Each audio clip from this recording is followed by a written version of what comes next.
Welcome to பிரதி babies world. இன்றைக்கி நம்ம சேனலில் குழந்தைக்கு இருக்க கோல்டு காஃபை சரி செய்கிறதுக்கு ஒரு simple and best home remedy தான் பார்க்க போகிறோம்.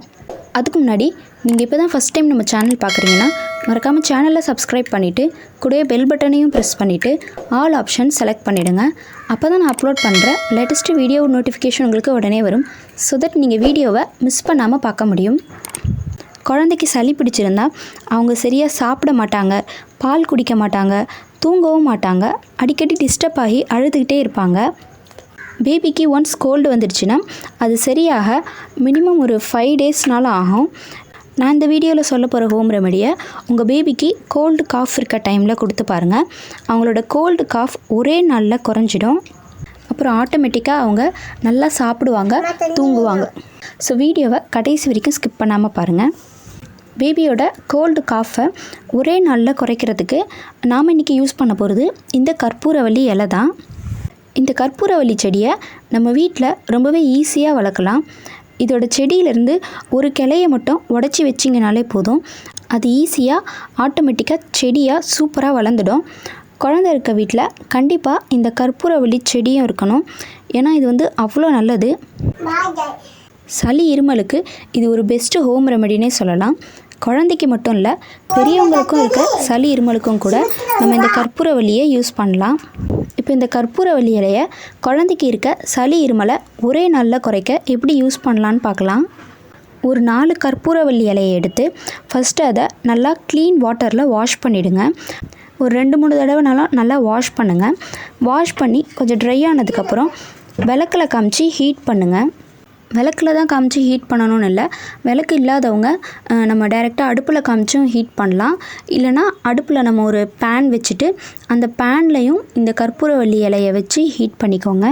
ஸோ விளக்கில் காமிச்சாலும் சரி, இல்லை டைரெக்டாக அடுப்பில் காமிச்சாலும் சரி, இல்லை பேனில் வச்சு ஹீட் பண்ணாலும் சரி, அந்த இலையை நல்லா வாட்டி எடுத்துக்கோங்க. கற்பூரவள்ளி இலையை நல்லா முன்னாடி பின்னாடின்னு ஃபுல்லாக எல்லா பக்கமும் விளக்கில் காமிச்சு வாட்டி எடுத்துக்கோங்க. வாட்டி எடுத்த இந்த கற்பூரவள்ளி இலையை 2 உள்ளங்கைங்களுக்கு இடையில வச்சு நல்லா அழுத்தம் கொடுத்தீங்கன்னா கற்பூரவள்ளியோட சாரெல்லாம் வந்துடும். உள்ளங்கையில் வச்சு ப்ரெஸ் பண்ணுறதுக்கு முன்னாடி நல்லா ஹேண்ட் வாஷ் பண்ணிவிடுங்க. ஸோ நம்ம அந்த இலையை ப்ரெஸ் பண்ணி எடுத்த சாரை குழந்தைக்கு மார்னிங் எம்டி ஸ்டொமக்கில் கொடுங்க.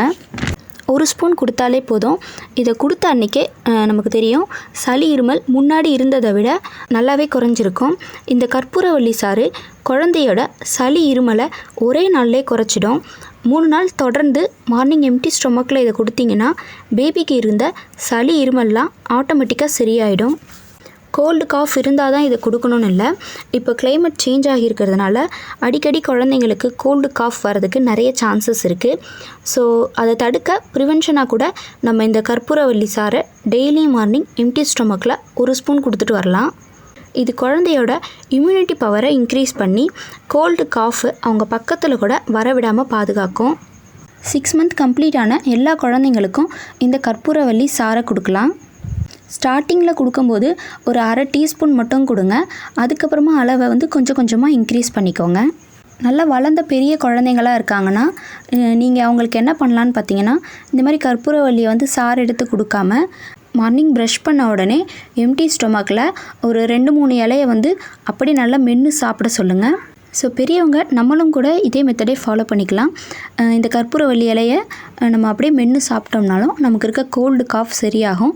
ப்ளஸ் டெய்லியும் ஒரு 2 இலை சாப்பிட்றதுனால நமக்கு கோல்டு காஃபே வராது. அவ்வளோ நல்லது இந்த கற்பூரவள்ளியில் இருக்குது. ஸோ இந்த வீடியோவில் குழந்தைக்கு இருக்க கோல்டு காஃபை ஒரே நாளில் குறைக்கிறதுக்கு கற்பூரவள்ளி இலையை எப்படி யூஸ் பண்ணலான்னு பார்த்தோம். இந்த வீடியோ உங்களுக்கு ரொம்பவே யூஸ்ஃபுல்லாக இருக்கும்னு நம்புகிறேன். இன்னும் இது போல் நிறைய baby food and baby care tips தெரிஞ்சுக்க மறக்காமல் நம்ம சேனலுக்கு சப்ஸ்கிரைப் பண்ணுங்கள். Thank you.